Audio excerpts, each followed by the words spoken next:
first of all, before we get onto these housing towers in Melbourne, what are your thoughts on closure of the border between New South Wales and Victoria? Well, it's a tough decision, but it's the right one. It's about stopping the spread of the virus. And, we've seen here in Australia, but we've more particularly seen it overseas, that this virus can spread very quickly. In the US now, more than 130,000 people are dead. So this is a dangerous virus that can spread quickly and kill people. So, of course, it's the right decision. We've spoken about this, Jason, about getting Queensland's border to reopen, and you are for that. What is different now? What has changed, in your opinion?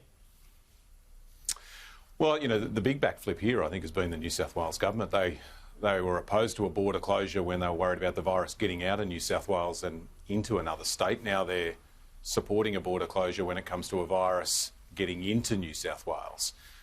There's a bit of hypocrisy here by the federal government too. They support this border closure, but they oppose all the others. I think they're in the federal court next week arguing that all of the other border closures are unconstitutional. What we should be doing here is taking the advice of the medical health professionals on all of these border issues. And the approach that was taken yesterday was the right one. You had the Prime Minister and the Premiers on both sides of the border working together. Frankly, that's what should have happened with all of the other border issues. Instead, you've had fights between the Prime Minister and Premiers, and it's even got to the extreme where you've got the federal government taking state governments to court or contesting this in the High Court. Now, that's ridiculous, and that needs to end. Presumably, Anastasia Palaszczuk is sitting pretty at the moment. Well, it shows that she took a cautious and responsible approach. She was worried about the virus coming from another part of Australia into Queensland and ruining her economy. Just as I'm sure Gladys Berejiklian's worried at the moment about the virus getting from Victoria into New South Wales, infecting people here, causing a crisis in our health system and also hurting our economy north of the border. What about her position yesterday suggesting that while we are closing the border, New South Wales and Victoria is closing the border, there's no reason for anybody else to close the border? What's your thoughts on that? Well, what other borders are you talking about? Sorry, Pete. Well, I mean, she's referring to there's no need to close, Queensland and New South Wales border or any other border other than the New South Wales-Victoria border, basically. So she's saying that while this should be closed, there's no reason for anybody else to close their borders. Well, instead of politicians pretending to be doctors, just take the advice of the medical experts. Now, the New South Wales government has made this decision based on medical advice, based on the advice of the New South Wales Chief Medical Officer.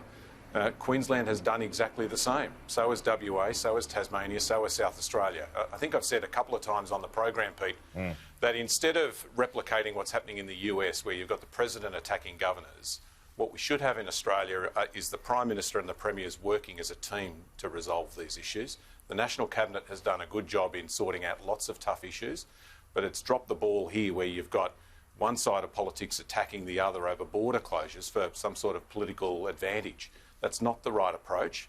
The job here has got to be stop the spread of the virus, otherwise people die. And that's why I support what happened yesterday and the way in which it was done, getting political leaders to work together. We need more of that. What about the shutdown, the lockdown of these public housing towers in Melbourne? There's as many as 10 now that involves thousands of residents. We're all aware of their view and the conditions that they're in and the support that they're getting. What's your position on that? What are you hearing about it all? Look, it's really tough, but I don't think the state government in Victoria had any choice. We know the virus is in those towers and we know it's spreading. If people were allowed just to go in and out without any restrictions, then the virus had spread more broadly in Melbourne and in Victoria. It'd be like the Ruby Princess, and people would be attacking the state government saying, you knew the virus was there, why did you let it get out and spread in the community? But for people who are living in those towers, I can only imagine how tough it is for them. I heard a story on the radio on the way into this interview of some young parents that are in those towers that, running out of nappies and baby formula.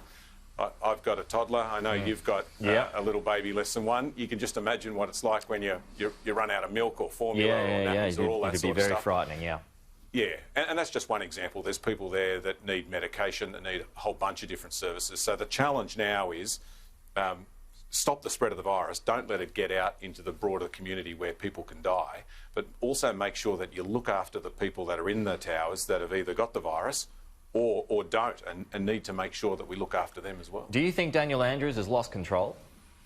No, look, I think he's made the right call here, and as I said, if he did the opposite, he would be smashed from pillar to post. Hey, you let the virus get out and you knew it was there. It'd be the same criticism, I think, that's legitimately been made of the New South Wales government about the Ruby Princess. You knew people were sick, you let them off and the virus spread around the country. So it's the right decision, but I don't underestimate how difficult a decision it is.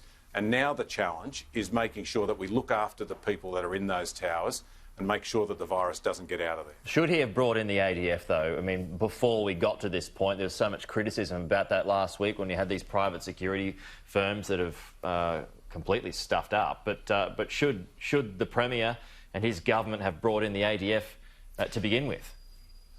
Well, I think actually one of the good things that I've seen throughout this crisis has been the collaboration between the federal government and the state governments in the use of the ADF. This is an important asset that Australia has that we don't use often enough in the right way. I was critical during the bushfires that it took way too long for the federal government to deploy the ADF to help fight those fires. There's been a different approach here. The ADF got deployed in Tasmania when we saw people get off the Ruby Princess and then a flare-up with the virus on the northwest coast of Tasmania. The offer was made here and I think it's now been accepted, and we're using the ADF in Melbourne, but also to manage that New South Wales-Victoria border issue.